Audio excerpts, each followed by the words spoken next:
What's up, space pirates?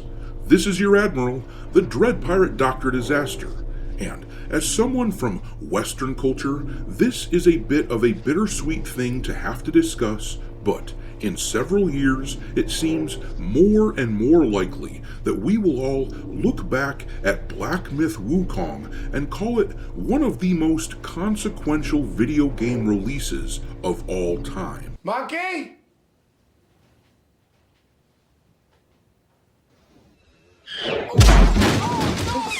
The game seemingly came out of nowhere and completely changed the landscape of the industry, making it clear that the Chinese had arrived in a big way.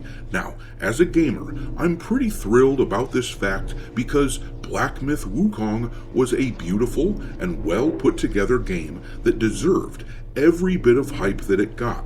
On the other hand, as a Westerner, I see the Chinese making a game like this, and then I look at what my culture has cobbled together, and I'm filled with shame. So,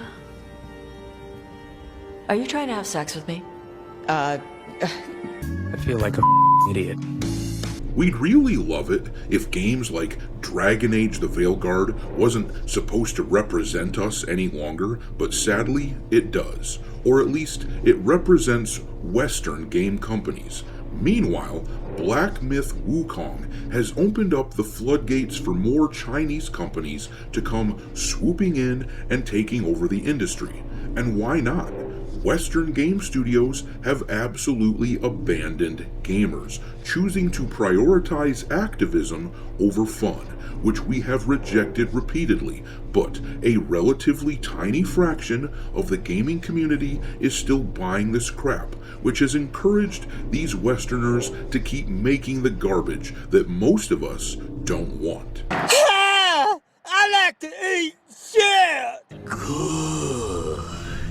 This brings me to Phantom Blade Zero, a game from another Chinese developer which looks incredible and has everybody buzzing, expecting this to be the next big thing like Black Myth Wukong. Word is that the success of Black Myth has caused Chinese investors, and let's be real, that pretty much just means the Chinese government, but word is they are encouraged by the success of game science with Black Myth, and now they are pumping tons of resources into Phantom Blade Zero and games like that. And as gamers, it's gratifying to finally see someone make the sort of games that we like. It's excellent to see someone finally acknowledge who has the power in the relationship between gamers and game studios.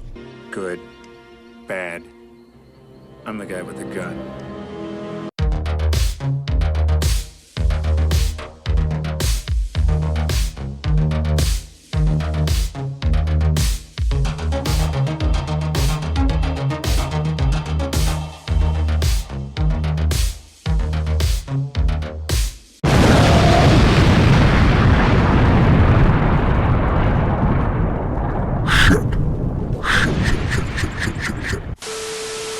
Alright me hearties, make sure you smash the like button on this video to fend off the evil algorithm monster, and subscribe to the channel if you haven't already, and also don't forget to follow me on X, where my handle is Dr. Disaster 1. But anyhow, let's talk about Phantom Blade Zero and how it sounds as though the success of Black Myth caused this game to get even more funding near the end of its development cycle, and what this means for the industry at large. Before we dive into that though, I just want to say that the trailer for Phantom Blade looks freaking awesome. And if you put that trailer in a vacuum and didn't pay attention to where the game was made or anything like that, this would absolutely be an early favorite for a Game of the Year award in my mind.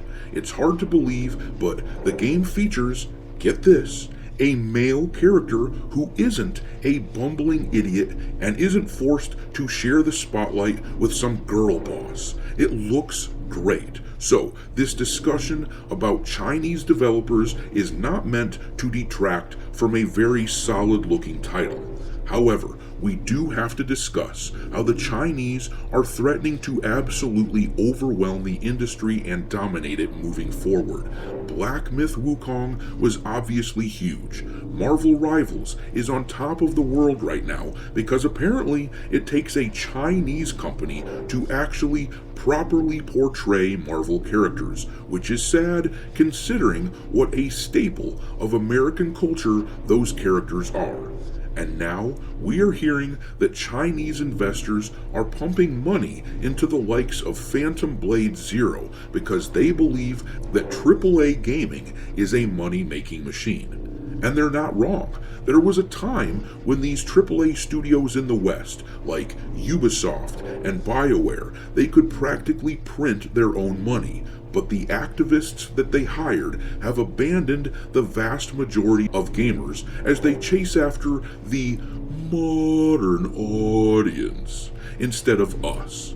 I foresee a world where, say, 10 years from now or so, the Chinese companies are pumping out games like Black Myth, Phantom Blade, and Wu Chang Fallen Feathers dozens of times a year as new studios sprout up over there and gamers jump ship to play Chinese stuff.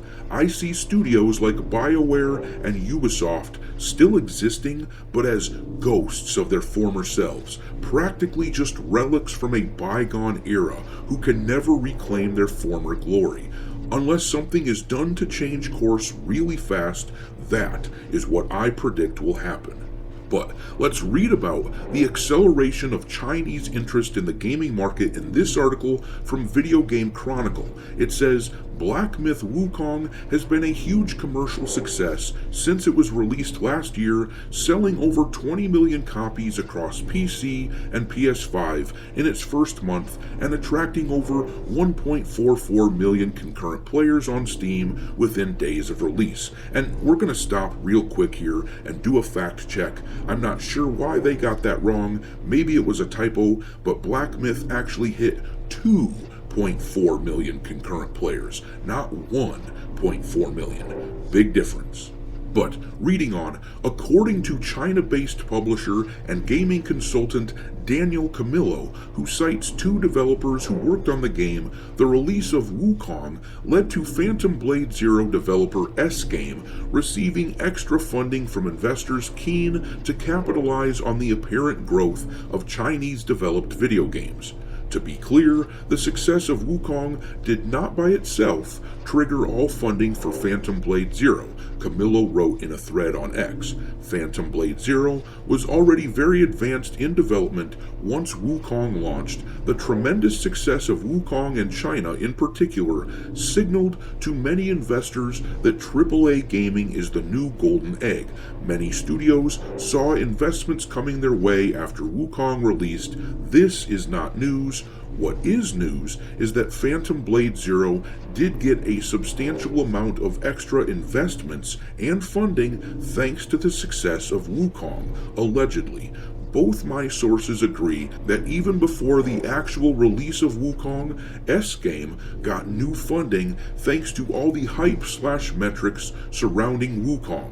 And here's the thing, folks. If this is accurate, and the Chinese actually view AAA gaming as something worthy of pouring their vast resources into, then we don't stand a chance in the West.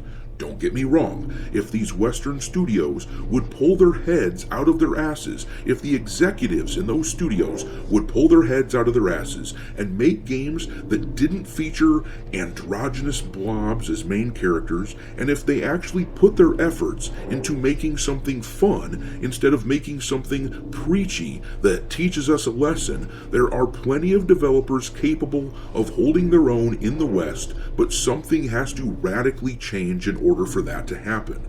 The Western studios tried sabotaging Black Myth last year by using the Access media shaming them with allegations of sexism and all that sort of shit, but it has no effect on the Chinese. They will not be shamed into making every character bi or gay or trans. They are impervious to that stupid crap. The current iteration of Western gaming industry has no defense. A against the likes of Black Myth and Phantom Blade. And as a gamer, if you eliminate my cultural loyalty, which, let's be fair, that has already eroded quite a bit anyhow, as these developers in the West lecture me on stupid shit like how I need to be in Abby's corner in The Last of Us 2 for reasons that I can't fathom, or how I'm told I need to pull a barf every time I misgender someone in Dragon Age the Veilguard. But if you eliminate my cultural loyalty, I see the Chinese entering the market as a generally good thing for gamers. Either the Westerners will change their ways and recognize that their audience is mostly a bunch of dudes and not the progressive activist females that they're hoping to attract. Either they will realize this truth and change into something that resembles the likes of Saber Interactive, or they will die off. And if that means that we get games like Phantom Blade Zero or Wu Chang Fallen Feathers, then fine. Don't get me wrong, the Chinese will eventually start pushing their own propaganda into games. That's just something that they do. But in the meantime, well, this is the direction the industry is going, and I see games like Black Myth and Phantom Blade as potentially the most consequential titles of all time. But what do you think? Will Western studios pull their heads out of their butts in time to save themselves, or no? Drop your thoughts into the comment section below, and we will talk there. Thanks for watching, me hearties. If you haven't already, your Admiral is inviting you to subscribe to the channel and become a part of the crew. Life as a space pirate may not be glamorous, but there's always plenty of booty.